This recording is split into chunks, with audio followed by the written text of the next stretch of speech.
Hi, this is Chuck, First Baptist Church, Coolidge, Texas, back with you again with a review of last Sunday and a preview of this next Sunday. I've had a strange week. You know, we've had 100-degree temperatures every day. You can probably hear the fan in the background. Maybe you can see it blowing around some of the things in the back here. It's hot. Our porch, it says right now, it's 108 degrees. And it's humid, too. So, we've had a weird week. Our air conditioner went out on Tuesday. Fortunately, it was fixed by Wednesday. Otherwise, it had been really bad. But with all this going on, I wanted to still take just a few moments, clue you in on what is happening this next Sunday, as well as rejoice with you what happened last Sunday. Last Sunday was a fabulous service. We really got excited about how good it is to when God takes hold of you. You know, we talked about how David recounted in the passage of Scripture of how God personally rescued him through all the trials and difficulties. Whether they were trials and difficulties based upon his work in the ministry God had given him to do, or even in the trials and difficulties that he got himself into through some sin in his life. Yet God was always there when he called on him to snatch him out of whatever the problem was, and that his rescue was always perfect, always on time, always exactly what David needed. I got really excited about that because in my own life I've experienced that from God. It's cool when you hear someone from the Bible talking about something that you yourself have experienced from the hand of God. Perhaps the highest moment of the message last week is when we talked about the fact that when we call on God, Jesus himself shows up. Jesus showed up to rescue Lot. Jesus showed up to lead Joshua in the Battle of Jericho. And most importantly, Jesus showed up when it came time to die on a cross. Only his perfect life, his sinless blood, could be the sacrifice for our sin that God would accept.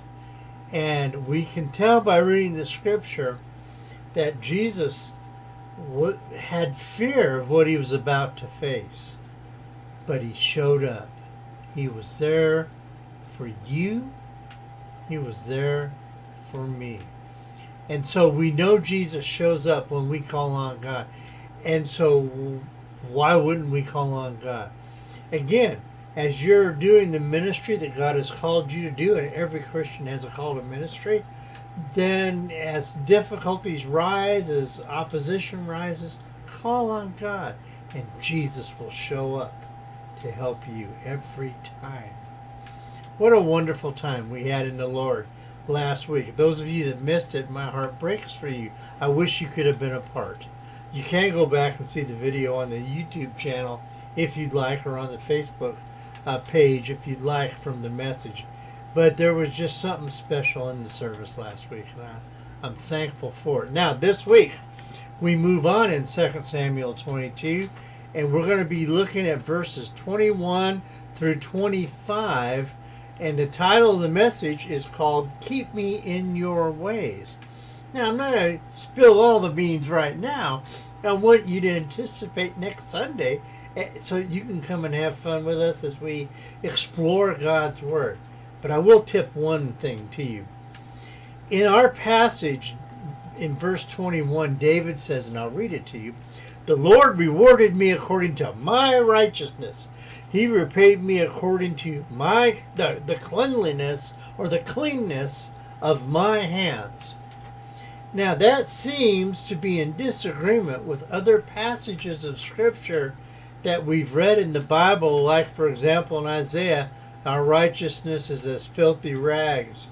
Or in Romans 7, I know that nothing good lives in me. And what we're going to do is what I talk about doing all the time. We're going to let the Scripture interpret the Scripture. And we're going to take God's infallible word and then interpret that passage in 2 Samuel based on these other passages of Scripture and bring to light two amazing things that God is willing to do to help keep us in His ways. I really, really hope you'll come and be with us. I'm so charged up about it. I'm so excited. I hope it comes across on the screen. But I want you to be there and to learn these two wonderful secrets about how we can be kept in the ways of God.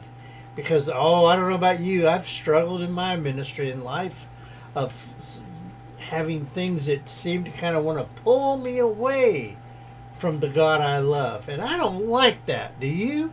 I don't like that.